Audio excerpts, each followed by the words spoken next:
Kadiri constituency ప్రజలందరికీ నమస్కారం. ముఖ్యంగా ఈరోజు ప్రెస్ కాన్ఫరెన్స్ ఇవ్వడానికి కారణం మన అధినాయకులు, మన రాష్ట్ర ముఖ్యమంత్రి వర్యులు వైఎస్ జగన్మోహన్ రెడ్డి గారు ఏదైతే చెప్పారో అదే చేస్తారు.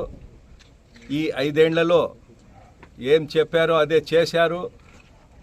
అన్ని సంక్షేమం కానీ అభివృద్ధి కానీ ఏ కులానికి, మతానికి, ఏ వర్గానికి అని కాకుండా అందరికీ సంక్షేమం చేసి ఆయన నిరూపించుకున్నారు.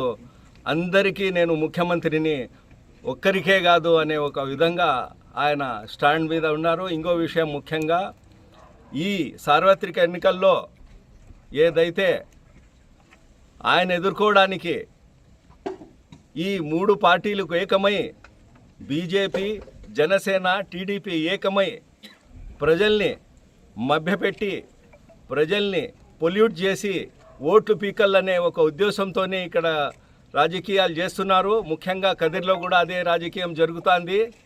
ఇంకో విషయం ఏమంటే, మన ముఖ్యమంత్రి వైరీలు 4% రిజర్వేషన్ అయితేనేమి, దానిపైన ఇప్పుడు కాదు గడిచిన 5 ఏళ్లలో కూడా ఆయన స్టాండ్లోనే ఉన్నారు. ఇంకా మీరు వచ్చేసి మేము కూడా ఉంటామని వస్తాండారు. మీరు ఏం చేశారు అని చెప్పేసి ప్రజలకు ముందు నుంచి బాగా తెలుసు. మన ఆంధ్ర రాష్ట్ర ప్రజలు బాగా తెలుసుకున్నారు. ఆంధ్ర రాష్ట్రం ఉమ్మడిగా ఉన్నప్పుడు తెలుసుకున్నారు, ఆంధ్ర రాష్ట్రం విడిపోయినాక కూడా తెలుసుకున్నారు. ప్రజలైతే తెలుగుదేశం పార్టీకి అయితే నమ్మబోదు. ఇదైతే తథ్యం. ఇంకో విషయం ఏమంటే, మీరు ఒకటే చెప్పండి, మీరు ఈ మతతత్వ పార్టీలతో ఏకమై మన ఆంధ్రప్రదేశ్లో ముస్లిమ్స్కి ఏ సందేశం ఇవ్వాలనుకుంటున్నారు, ఎట్లా గవర్నమెంట్ చేయాలనుకుంటున్నారు అనేది ఒక క్లియారిటీగా చెప్పండి. ఈ క్లియారిటీ అయితే మీకు లేదు. ఇదైతే ఖచ్చితం.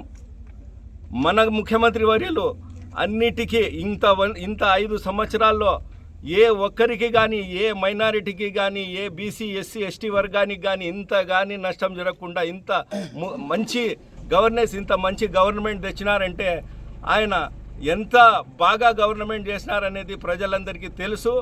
ప్రజలందరూ మీకు నమ్మే పరిస్థితులు అయితే లేరు. మీరు ఇవన్నీ ఏదైతే ఇవి అడ్డం పెట్టుకొని కులాన్ని కానీ, మతాన్ని కానీ, వర్గాన్ని కానీ ఇవన్నీ అడ్డం పెట్టుకొని మీరు ఓట్లు గడించాలనుకుంటే 100% ఆ ఓట్లు మీరు గడించలేరు. మీకు ఇదైతే ఇక్కడ కానీ లేదు, ఆంధ్రప్రదేశ్లో మీకు వచ్చే ప్రసక్తి లేదు. ఇది మేము ఇక్కడి నుంచి ఒక పిలుపునిస్తున్నాము. ఇంకో విషయము, ముఖ్యంగా కదిరి పట్టణ ప్రజలందరికీ, కదిరి కాన్స్టిట్యున్సీ ప్రజలందరికీ ఒకటే చెప్తున్నాను. ముఖ్యంగా మా మైనారిటీ ప్రజలకు కూడా ఒకటే చెప్తున్నాను, దయచేసి వీళ్ళ మాటలు నమ్మకండి. ఎందుకంటే వాళ్ళు మనకు ఏదైతే ముస్లిమ్స్ని నష్టం చేయాలనుకుంటే ఆ పార్టీ ఉందో ఆ పార్టీతో పొత్తు పెట్టుకొని ఇప్పుడు వచ్చి గవర్నమెంట్లో వచ్చి మేము అట్లా చేస్తాం ఇట్లా చేస్తామని చెప్పి చెప్తాంటారు. కానీ ఈయన వచ్చేసి మన తెలుగుదేశం పార్టీ అయితే మేము అట్లన్నీ చేయమని ఇంతవరకు ఒక ఖండన లేదు, ఒక ప్రకటన లేదు. మీరందరూ ఖచ్చితంగా ఇవి గమనించి రేపు జరగబోయే ఎలక్షన్లో మీరు ఖచ్చితంగా ఎవరైతే మీకు మేలు చేస్తారో, ఎవరైతే మీ మంచి కోరుతారో వాళ్ళకే ఓట్లేయండి. వాళ్ళతోనే మీరు పోవాలా, వాళ్ళతోనే ఉంటే మాకందరికీ మంచి జరుగుతుందని చెప్పేసి ఇక్కడి నుంచి తెలియజేస్తున్నాము. దయచేసి ఎస్సీ, ఎస్టీ, మైనారిటీ, బీసీ అన్ని వర్గాలు, వాళ్ళు వీళ్ళని కాదు, ఎవరైతే మంచి చేసినారో వాళ్ళకే ఓటు అని చెప్పేసి ముందు నుంచి మన ముఖ్యమంత్రి గారు చెప్తున్నారు. అదే స్టాండ్ బై మా ముఖ్యమంత్రి గారు ఉన్నారు. మీరందరూ ఆలోచించి ఓటు వేయాల్సిందిగా, అలాగే ఇలాంటి పార్టీలందరినీ తరిమి కొట్టాల్సిందిగా ఇక్కడి నుంచి పిలుపునిస్తూ మీకందరికీ ధన్యవాదాలు చేస్తున్నాం. జై జగన్. నియోజకవర్గ ప్రజలకు నమస్కారము. ఈరోజు ప్రెస్ మీట్ పెట్టేదేమో మబ్బులన్న, నవీన్ నిచ్చల్ అన్న, వజ్రభాస్కర్ రెడ్డి అన్న, మన చైర్మన్ అన్నతో ఈ ముఖ్యమైన విషయం ఏమంటే, మనది వైఎస్ఆర్ పార్టీ వచ్చి సెక్యులర్ పార్టీ. టీడీపీ వాళ్ళు మాత్రం వచ్చి మేము ఏం చేస్తున్నాం ఏమనేది ప్రజలు మభ్యపెట్టడానికి కోసమే వాళ్ళు ప్రజల్లోకి పోయి 4% రిజర్వేషన్ కానివ్వండి, ప్రజల్లోకి వాళ్ళు సూపర్ 6 అంటున్నారు. సూపర్ 6 కూడా వాళ్ళ అజెండాలో కూడా మోడీ ఫోటో కూడా పెట్టుకొని లేకుండా చేస్తున్నారు. ఎందుకురా ఇట్లా అంటే, వాళ్ళు ఏం చేస్తున్నారో వాళ్ళకి నమ్మకం లేకుండా ప్రజల్లో పోతున్నారు వాళ్ళు.